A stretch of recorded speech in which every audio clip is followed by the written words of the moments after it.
A Manchete deixou saudades e muitos profissionais lembram da emissora com carinho até hoje.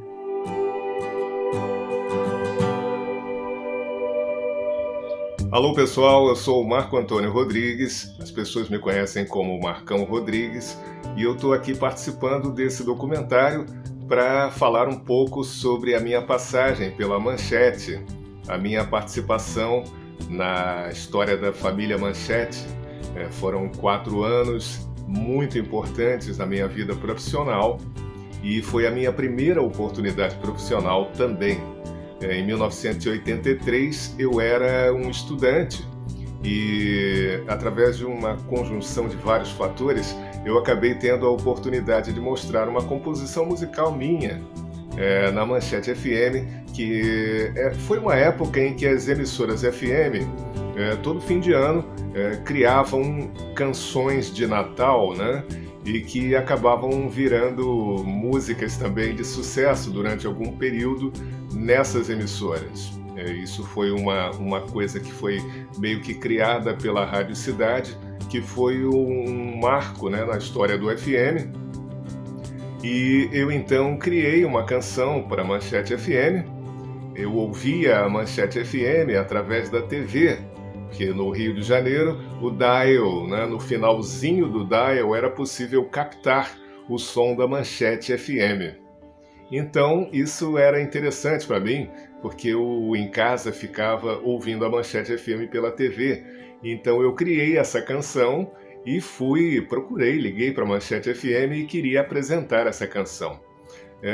Eu fui atendido pelo Luiz Carlos Paladino, que era o coordenador da Manchete FM na época, e ele achava que era um amigo dele que estava passando um trote para ele. Isso foi muito interessante.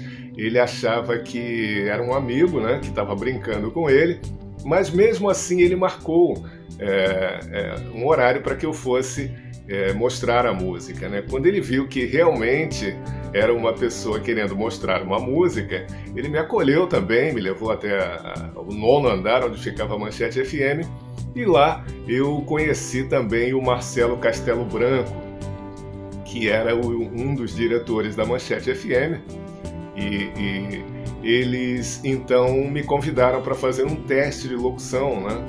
Eu era um estudante só, eu tinha 17 anos, e aquilo me pegou de surpresa, mas eu topei fazer o teste e fui aprovado pelo Carlos Sigaman, que era o sobrinho do Adolfo Bloch, ele era filho do Oscar Bloch, e me deu essa oportunidade de iniciar uma escolinha para me preparar para entrar no ar, né?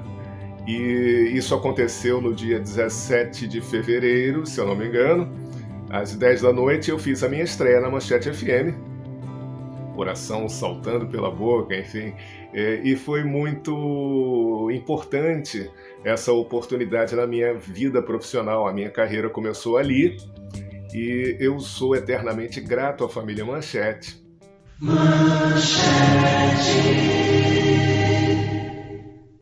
Um ano depois disso ter acontecido para mim, um ano depois da minha estreia na Manchete FM, eu recebi o convite do Maurício Sherman para apresentar um programa de TV na TV Manchete, que também tinha 1 ano de idade. Ela havia sido inaugurada em 1983. E eu então passei a apresentar o FM TV, que veio a ser o primeiro programa de videoclipes em rede nacional no Brasil. FM TV, o musical. De segunda a sexta, 7 da noite. E no sábado, a partir das 6h30, com 1 hora de duração, os melhores vídeos da semana. Esse programa teve uma grande aceitação, foi um grande sucesso, e eu estive nele durante 2 anos, de 84 até 86. Enfim, foi uma experiência maravilhosa. A Manchete era uma casa maravilhosa, ali na Rua do Russell, 766-804, no Rio de Janeiro. E, enfim, eu passei 4 anos maravilhosos da minha vida ali. Havia uma estrutura espetacular, os banheiros eram todos em mármore, os móveis eram todos de madeira de lei, enfim, o piso, tudo era muito especial na Manchete. havia uma galeria de arte, havia um teatro maravilhoso, onde depois eu vim a gravar o FMTV. E essa minha participação pela TV teve também, eu trabalhei com o João Kleber no início do programa e depois, numa segunda etapa, com o Tim Rescala e a Patrícia Pilar.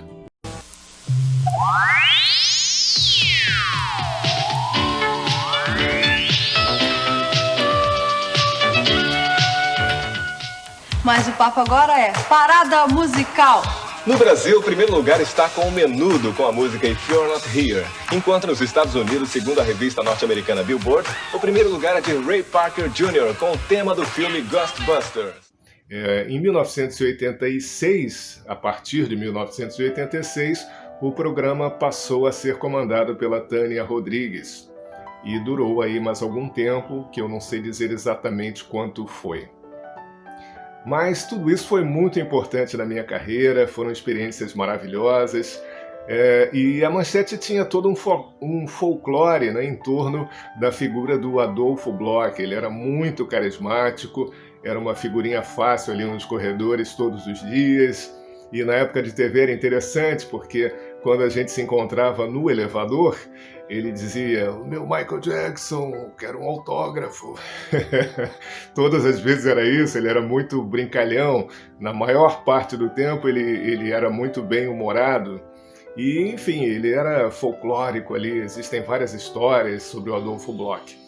E ele tinha um peso tão grande na história do grupo Bloch, né, da Bloch Editores, que usava a denominação Manchete, porque a partir do falecimento do Adolfo Bloch, a Manchete entrou numa espiral de declínio, né, e infelizmente acabou culminando com a falência do grupo. E foi realmente uma coisa muito lamentável. Hoje a gente vê aí os vários imóveis que faziam parte desse império estão num estado deplorável, né?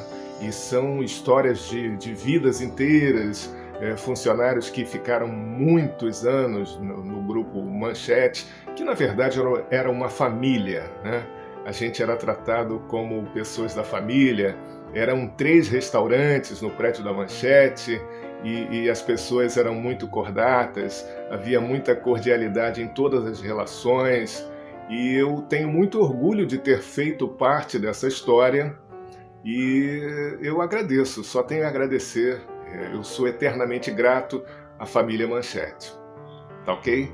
Obrigado pela oportunidade de poder ter contado um pouco dessa minha história e de ter participado desse documentário que fala sobre esse tão importante grupo de comunicação que foi a Manchete. Um grande abraço para vocês, valeu!